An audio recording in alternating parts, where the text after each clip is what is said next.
You need to examine everything that you're a part of. You need to examine everything that you find yourself in community with, and you need to ask yourself, how can we get prepared?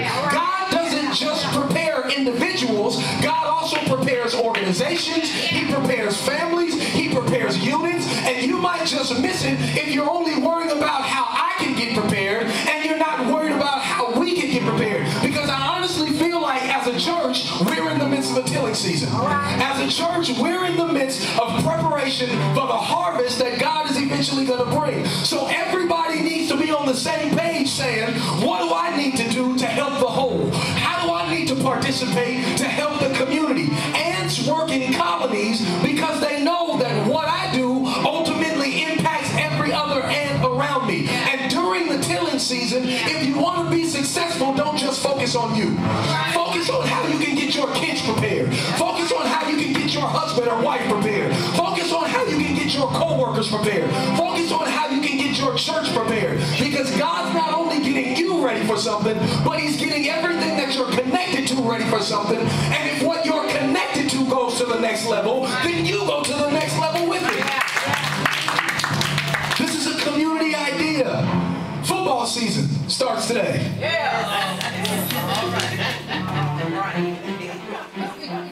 So, in football, you have running backs.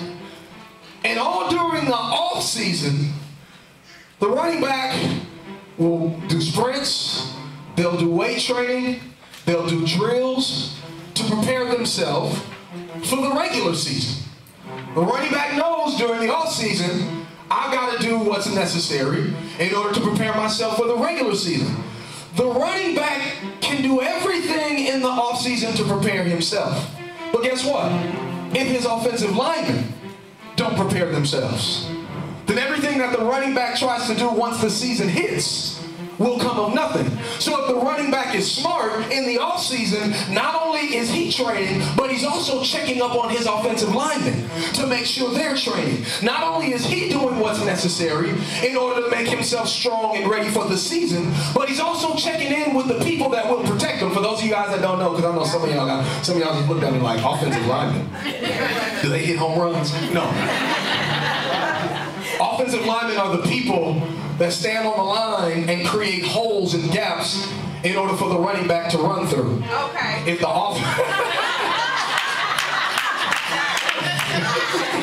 you wouldn't know.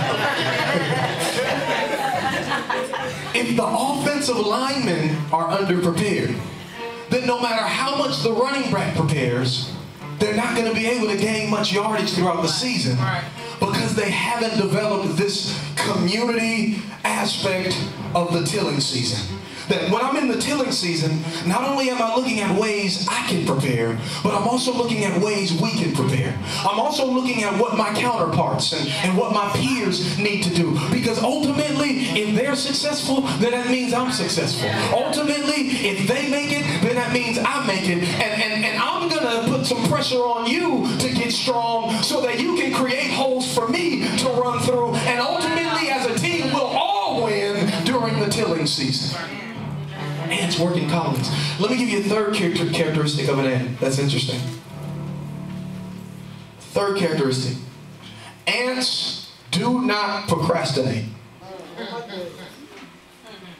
Ants do not procrastinate. I'm from California, born and raised, been in Atlanta for 5 years now, and if you've ever lived in California, you know anything about California, then you know that in the summertime, if you're eating a popsicle in the kitchen and one drop of juice trickles off of the popsicle and gets onto the floor, if you don't clean that one drop of juice off the floor, you're going to wake up the next morning to a kitchen full of ants. I'm talking about, it's almost like the ants are outside at the door listening for the drop.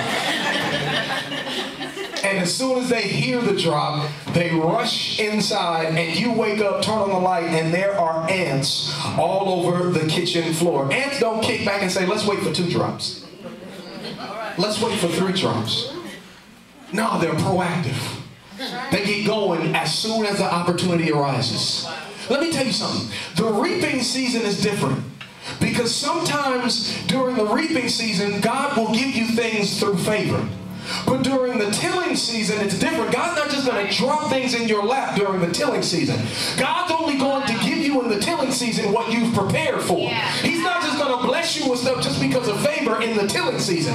Wait till the reaping season to work your favor. But during the tilling season, you need to work in preparation. Because when preparation meets opportunity, that's when you find your blessing. So stop saying, I've got favor, I've got favor, I've got favor. That might work when you're reaping. But when you're tilling, you need to roll up your sleeves and say, I'm believing God for a new opportunity, so I'm going to work until that opportunity comes, so that once that opportunity presents itself, I'm so prepared that they'll go with me above everybody else. This is what occurs in the tilling season. Listen, you know what will kill you in the tilling season? Putting off for tomorrow what you can easily do today. Procrastination. I remember there was a time when I was a youth pastor where it was probably a span of about, I don't know, I'd say about 2 months, where God was just giving me messages. You can ask my wife. My wife could attest to this. The Lord was like waking me up at 1, 2 in the morning with messages. I would go to the Bible and I thought that, you know, he was giving me messages to preach to the youth. But a lot of these messages I would just tuck in my Bible and I wouldn't preach to the youth. But for a few months he was just giving me messages after messages after messages, and I would have to labor to put together these messages. There would be times where I would go to work the next day tired, in the office tired, because I was up until 4 in the morning putting together a message, and I didn't know why the Lord was just having me crank out messages. Well, I discovered it eventually when people started calling me from different states. Saying, we want you to come and speak at our youth conference. And eventually somebody called me from Australia. And I found myself in 1 month having about 8 or 9 speaking engagements. Some of them were out of state, some of them were local. And I realized when people started calling my phone, when people started seeing my YouTubes, picking up the phone and asking me, I realized then that's why the Lord had me preparing. Because he knew that there would be a month I would have 100 speaking engagements, and I couldn't go to each speaking engagement with the same doggone sermon. I had to have different sermons so that if I preached the same person more than once, they wouldn't be like, he just faking. You know what I mean? So he had me prepare during a time when nobody was calling me, nobody was looking at my YouTubes, nobody knew my name. He had me prepare for the moment that they called me, I would be ready and say, I got this. And guess what? I went to Australia and I preached sermons that I had created months ago.